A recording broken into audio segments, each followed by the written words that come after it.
हर हर महादेव दोस्तों। आशा है आप सब बहुत अच्छे होंगे। आप सबका स्वागत है। तो दोस्तों, जैसा कि हम सब पार्ट 5 कर रहे थे, इसमें कि हमने प्रेसिडेंट के आर्टिकल किए थे 52 से लेकर 61 तक। और पार्ट 5 में आर्टिकल आते हैं आर्टिकल 52 से लेकर 151 तक।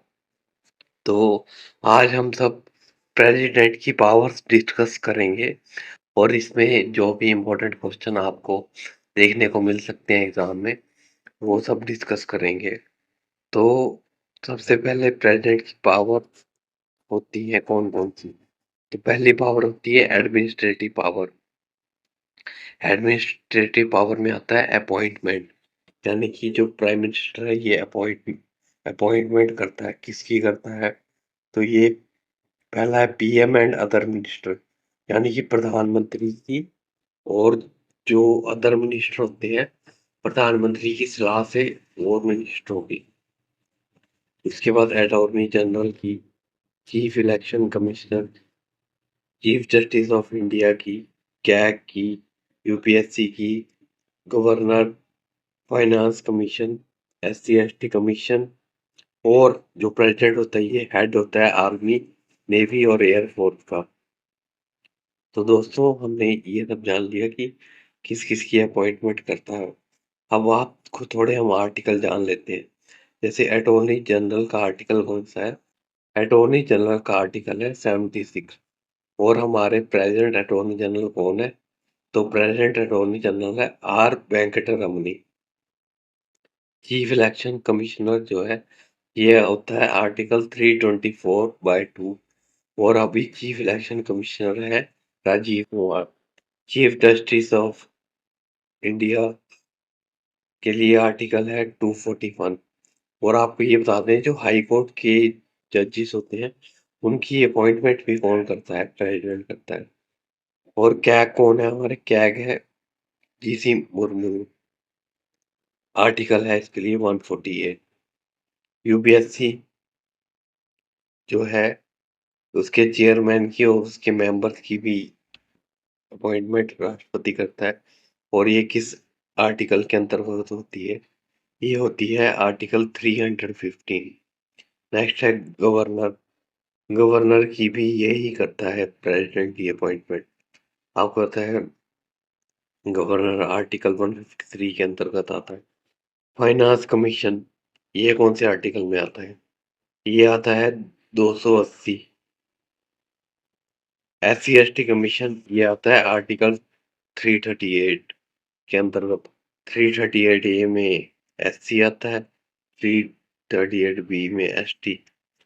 और बाकी ये तो मैंने आपको बता दिया। हेड ऑफ आर्मी होता है, ये नेवी होता है और एयरफोर्स होता है।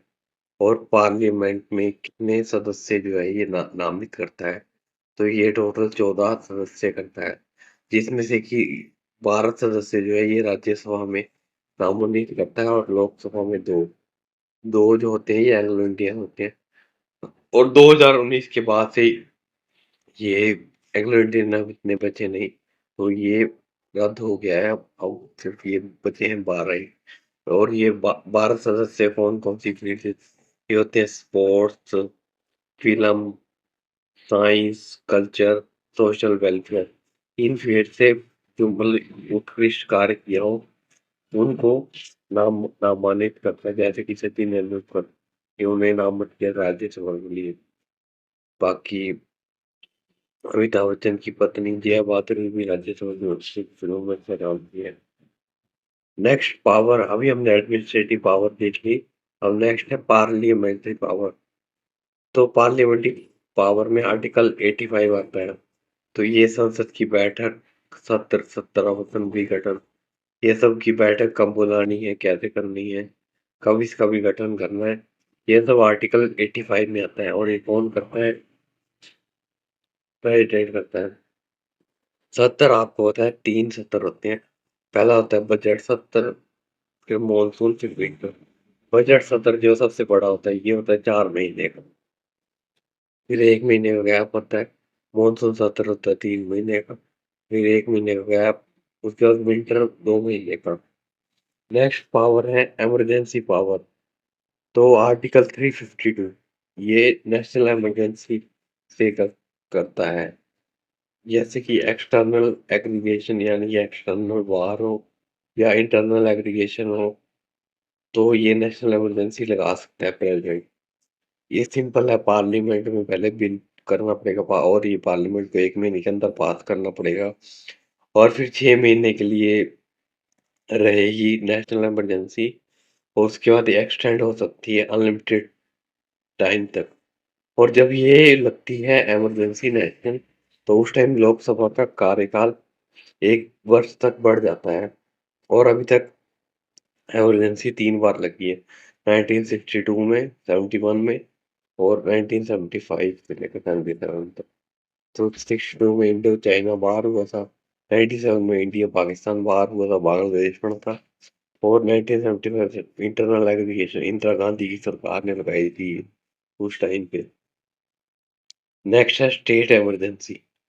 ये 356 आर्टिकल होता है और ये होता है प्रेसिडेंट रूल।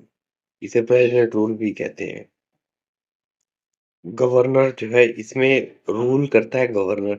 जब लग गई, जैसे मान लो प्रेसिडेंट रूल लग गया, तो उस समय राज्य में गवर्नर जो है शासित करेगा।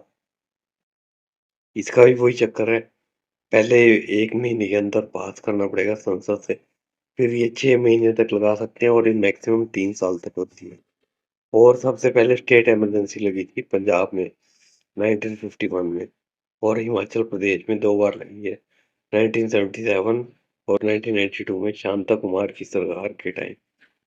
अब नेक्स्ट है फाइनेंशियल इमरजेंसी। ये आर्टिकल 360 के अंतर्गत आती है और ये इमरजेंसी अभी तक कभी भी नहीं लगी है इंडिया में। और ये 1992 में लगने लगी थी फाइनेंशियल इमरजेंसी।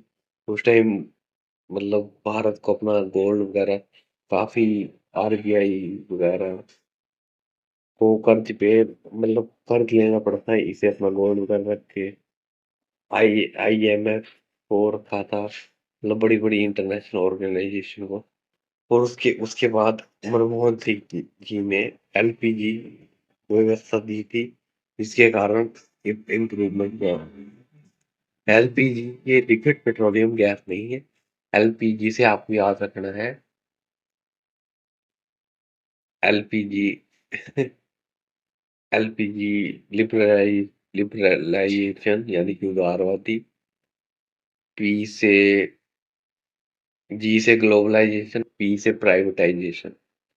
तो ये मॉडल की था, इससे फिर हमारी जो सुधार हुआ था, जो आर्थिक व्यवस्था में सबसे बड़ा इकोनॉमिक क्राइसिस आया था ये 91-92 में।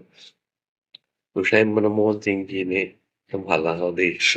तो दोस्तों ये आपने प्रेसिडेंट के बारे में जान लिया और क्या क्या इसकी पावर है, पार्लियामेंट्री पावर, इमरजेंसी पावर और एडमिनिस्ट्रेटिव पावर यानी कि अपॉइंटमेंट्स वगैरह। तो दोस्तों आशा है आपको ये सब वीडियो देख के अच्छा लगा होगा और आपने ये वीडियो में बहुत कुछ सीखा होगा। Thank you.